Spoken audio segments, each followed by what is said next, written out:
Imagine walking into a Walmart to grab a few things, maybe some snacks, late-night groceries, or just to kill time, and ending up in a nightmare you never saw coming. Walmarts are everywhere. They're familiar, but hidden under the bright lights and everyday hustle are stories that are anything but ordinary. Hi guys, welcome back to the channel. In today's chilling episode, we'll explore 3 terrifying true horror stories that all happened in or just outside of Walmart stores. From creepy stalkers to unexplainable encounters, these tales will make you think twice before your next late night trip. Let's jump into it. Story 1, The Man in the Toy Aisle by Melissa Carver. My name is Melissa Carver, and what happened to me one late November night changed the way I see everyday places, especially places as familiar as Walmart. I had just moved out of my parents' house into my first apartment, and while the freedom felt amazing, there were parts of it that still felt unnerving. I was 19, juggling school and work, and trying to prove to myself that I could handle being on my own. That night had started off normally.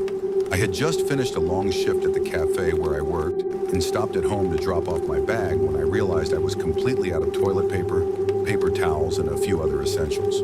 It was already close to 11:30 p.m., but I figured a quick run to the Walmart down the road would be faster than waiting until morning and dealing with the weekend crowd. I grabbed my keys and headed out into the cold night, telling myself I'd be in and out in 15 minutes.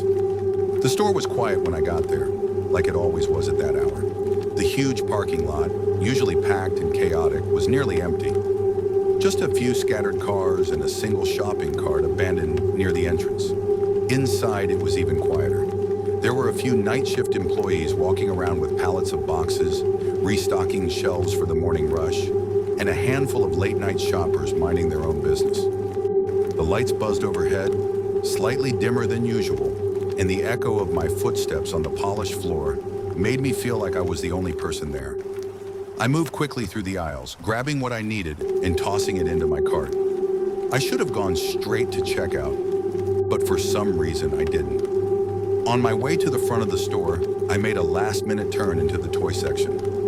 My niece's birthday was coming up, and I figured I'd at least see if anything stood out. It was completely empty.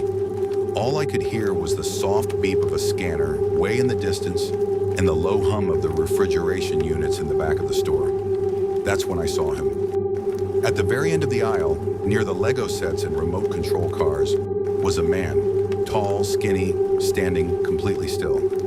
He wore a faded gray hoodie with the hood pulled up, casting most of his face in shadow. At first I thought maybe he was just browsing, maybe another night owl like me. But he wasn't looking at the toys. He wasn't moving at all. He was just standing there staring directly at me. I felt a chill run through my whole body. Something about him just didn't sit right. It was like a sixth sense kicking in, an instinct that screamed danger even though nothing obvious had happened yet. I looked away, trying not to show how unsettled I was, and turned down the next aisle. I walked slowly, breathing deeply, trying to convince myself I was just being paranoid. Maybe he was just awkward. Maybe he was waiting for someone. But then, as I rounded the next corner and headed toward the seasonal section, my blood turned cold. There he was again, at the end of the aisle. Same hoodie, same blank stance. Only this time, he was a little closer. I didn't know what to do. My mind started racing. I tried to tell myself it was a coincidence, but deep down, I knew it wasn't. He wasn't browsing. He wasn't shopping. He was following me. I turned and walked faster now, not running, but making a beeline toward the front of the store. My cartwheel squeaked against the linoleum as I moved, and I could hear my own heartbeat in my ears. I glanced over my shoulder once, just once, and nearly stumbled. He was there again, not directly behind me, but visible 2 aisles over, walking slowly, casually, but still moving in sync with me. Every turn I made, he made. Every pause, every step, he mirrored it, never taking his eyes off me. I reached the self-checkout area, shaking. I fumbled to scan my items, my hands trembling so badly I dropped a bottle of shampoo on the floor.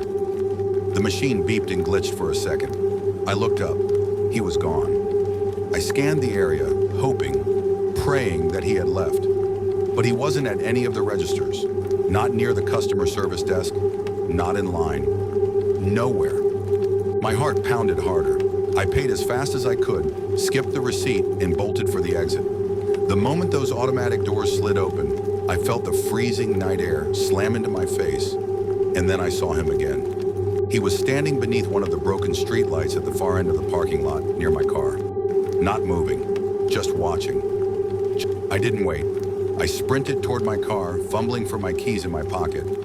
I hit the unlock button from 30 feet away, jumped in, slammed the door shut, and locked it instantly. My hands were shaking as I started the engine. I didn't look back. I didn't want to. I peeled out of the lot and didn't stop until I reached the gas station down the road. I pulled into the lot, parked under the brightest light I could find, and sat there for a full 10 minutes, heart racing, hands gripping the steering wheel so tightly it hurt.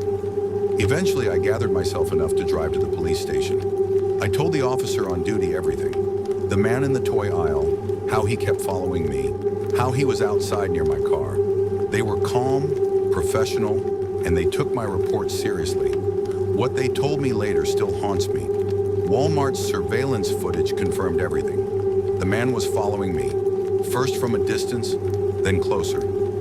He was seen trailing me through multiple aisles, hiding between shelves when I looked around. He even walked behind me as I headed toward checkout. But here's the thing. They never saw him exit the store. Not through the main doors, not through the back. Not even on foot in the parking lot. He just vanished. The footage showed me running to my car. It showed me pulling away. But the man, gone. Disappeared somewhere between the final aisle and the front of the store. They never found him. I don't know who he was or what he wanted. I don't know why he picked me. Maybe it was random. Maybe it wasn't. All I know is this. Something was very wrong with him. Not just creepy or dangerous. Wrong. Like he didn't belong in the world the rest of us live in. I never went back to that Walmart again. And to this day, I avoid stores at night. Because once you've seen something like that in a place you thought was safe, that illusion of safety is gone forever. Story 2. The Woman Who Wouldn't Blend by Bryan Ellis. My name is Bryan Ellis, and a few years ago, I worked the night shift at a Walmart in Oklahoma. I was part of the overnight stocking crew, a tight-knit group of mostly 20-somethings just trying to make rent while the rest of the world slept. We worked from 10 p.m. to 6 a.m., restocking shelves, rotating inventory, and cleaning up the chaos left behind by the daytime crowds. Most nights were uneventful, sometimes even boring. You'd get your fair share of strange customers, people stumbling in at 2 a.m. for cat litter and energy drinks. But weird became normal after a while. That is, until the night she showed up. We called her the Woman Who Wouldn't Blink, and I swear to you, I still have nightmares about her face. It was a Tuesday, one of the slowest nights of the week. I remember because I was assigned to the electronics section, which meant I had the luxury of zoning out near the flat screens and playing soft music from my phone while I stocked the headphones and chargers. Around 1:15 a.m., I noticed her. She walked past the end of the aisle, slow and quiet. At first glance, she looked completely ordinary, maybe in her late 40s, long black hair, pale skin, wearing a white windbreaker that looked like it belonged to another decade. She didn't have a cart or a basket. She didn't look like she was shopping. She just moved slowly, drifting from one aisle to the next. What caught my attention wasn't her appearance. It was her eyes. Even from a distance, they looked off. Wide open, unblinking, fixed straight ahead like she was staring through everything. I watched her walk past the toys, then the books, then over toward home goods, her expression never changing. At first I assumed maybe she was just tired or on something. That kind of behavior wasn't unheard of at that hour. But the longer I watched, the more uneasy I felt. She never looked at a single item. She never acknowledged any of the workers who passed her. She didn't even react to sound. One of my co-workers dropped a box behind her, and she didn't flinch. She just kept moving, slowly, silently, staring. I radioed Kyle, one of my teammates. "You see that lady in white walking around?" There was a pause. "Yeah, I've been watching her. Dude, she hasn't blinked once." That's when it clicked. I had been staring at her for nearly 10 minutes now, off and on, and I hadn't seen her blink either. Not once. It sounds small, right? But trust me, watch anyone long enough and you'll catch them blink. But this woman? Nothing. Her eyes stayed locked wide open, like a doll's eyes. Cold. Unmoving. A few of us started whispering about her, cracking jokes to ease the tension, but the atmosphere was shifting. It wasn't just weird anymore. It was unsettling, heavy. The way she moved through the store felt wrong, like her feet weren't touching the floor properly. She didn't glide exactly, but her steps had a strange rhythm to them, like she wasn't used to walking in a human body. About an hour passed. She was still there, still roaming, still not blinking. I was in the frozen food section, restocking a cooler, when I felt someone behind me. I turned, and there she was. No more than 5 feet away, standing motionless in the middle of the aisle. She didn't say anything at first, just stared at me. I felt every muscle in my body tighten. Her eyes were like black holes pulling the breath right out of my lungs. Then she whispered, "You don't remember me." I didn't know what to say. "I think you have me confused with someone else," I stammered, heart thudding in my chest. Her lips curled into something that was supposed to be a smile, but it looked forced, broken, like she hadn't smiled in a long time and had forgotten how. "They said you wouldn't," she replied, then turned and walked away. I stood there for what felt like a full minute before I moved again. I radioed Kyle. "She just spoke to me." "What did she say?" I told him. He didn't respond right away. Then he said, "Bro, she's gone." "What do you mean?" "She just vanished. 1 second she was walking toward the toy section. Then she turned the corner and poof, gone." We both rushed to the front to check with security. We explained everything, and the guy working the monitors agreed to rewind the footage. We all gathered around the tiny screen in the security office, watching. There she was, clear as day, walking down aisle 15. She turned the corner. And then, nothing. She never came out the other side. The camera angle was perfect. There were no blind spots, no one else in the aisle. She just turned the corner and disappeared. We rewound it again and again. Same thing. There was no logical explanation, no tricks, no glitches. Just a woman who entered the aisle and never exited. That wasn't even the worst part. On a whim, we checked footage from the previous nights, something the security guy said he could access for the past week. And we saw her, not once, not twice, but every night, at around the same time, roaming the aisles, always alone, always silent, always unblinking, and never once did she check out. Never once did she exit the front doors. She just appeared, walked, then vanished. Eventually, management ordered the cameras in that aisle replaced. Too many staff members started complaining. Others had encounters too. Brief, chilling moments with her in frozen sections, near mirrors, standing just outside the employee door. But whenever they turned to face her directly, she was gone. I quit 2 weeks later. I couldn't handle the late shifts anymore. Not after that. Even now, sometimes I catch myself checking reflections in store windows or scanning crowds without realizing it, searching for her face, the eyes, that horrible, broken smile. I still don't know what she was. A ghost? A spirit? A hallucination shared by multiple people? Or something worse? Something that isn't bound by the rules of this world at all. All I know is she never blinked, and whatever she was looking for, I hope to God she never finds it. Story 3, The Screaming Cart by Jordan. My name is Jordan, and this happened in the summer of 2020, right in the middle of the pandemic, when most stores were operating on strange hours and trying to get back to 24/7 schedules. My local Walmart, a massive store in a suburb just outside Houston, had just gone back to 24-hour operation, and I decided to take advantage of that. I was working evening shifts at the time, getting off around midnight, and one night I figured it would be a good time to do some shopping without having to deal with long lines or crowded aisles. It was a simple plan. Grab some groceries, cleaning supplies, and a few things from my apartment, and get home before 4 a.m. It was a little after 2:30 in the morning when I arrived. The parking lot was eerily empty, just a handful of cars scattered near the front entrance. The glow from the overhead lamps made everything look washed out and still, and the automatic doors slid open with that soft, mechanical whoosh that somehow felt louder in the dead of night. Inside, it was even quieter. There was no music playing over the intercom, no chatter from customers. The entire place felt like a hollowed-out version of itself, like I was walking into a shell of something that used to be alive. There were no greeters, no cashiers up front, just one tired-looking worker mopping the floor near customer service, and a young guy stocking canned goods near the entrance of the grocery section. I nodded at him as I passed, grabbed a cart, and made my way toward the back of the store.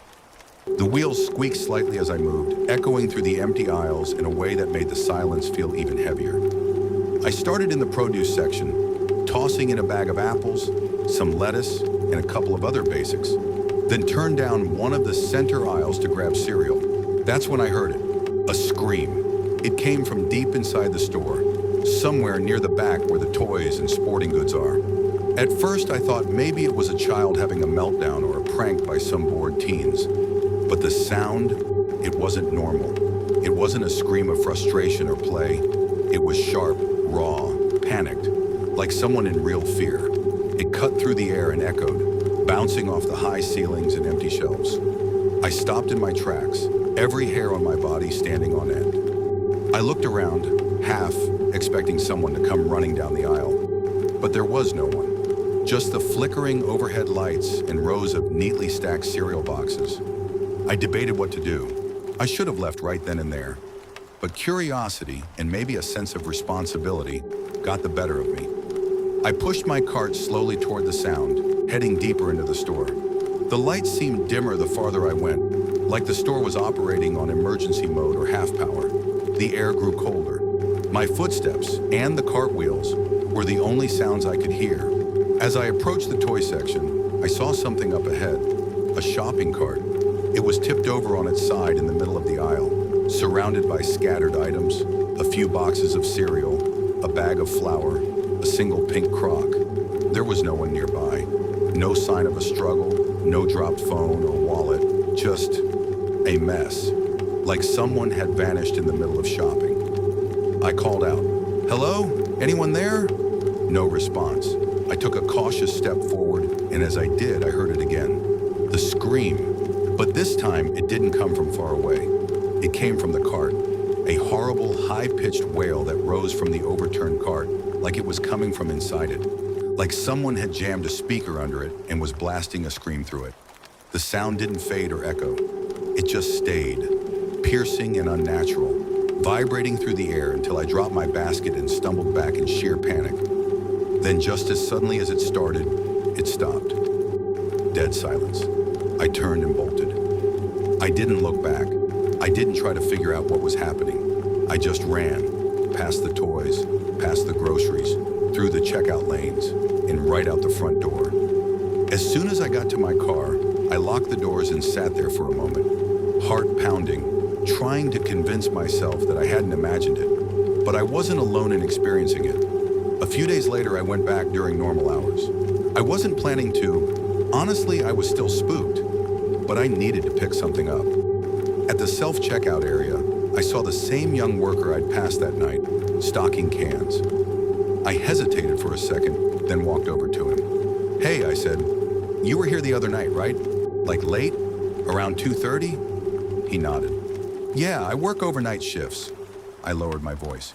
"Did you hear anything weird that night? Like a scream? In the toy section?" His face changed instantly. He went pale. "You heard it too?" I nodded. He looked around, then said quietly, "It's been happening for weeks. Usually around the same time, 2:30 or 3 a.m., always from the same place.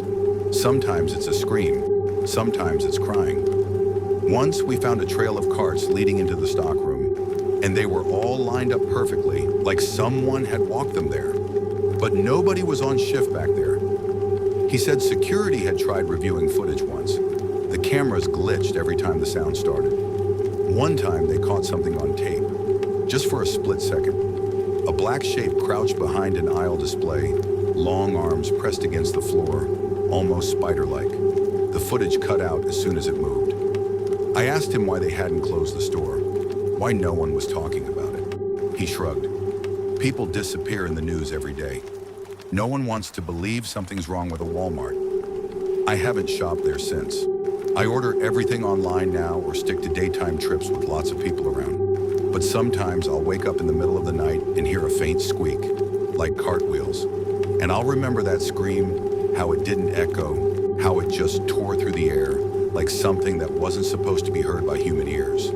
And I wonder if it's still out there, in that empty aisle at 2:30 in the morning, waiting for the next cart to roll by. Thanks for watching. If you like this video, please like, share, and subscribe to our channel for more creepy stories. Which of these true stories gave you a chilling experience? Let us know. Until next time, stay curious, stay safe, and remember, sometimes the scariest stories are the ones that are real.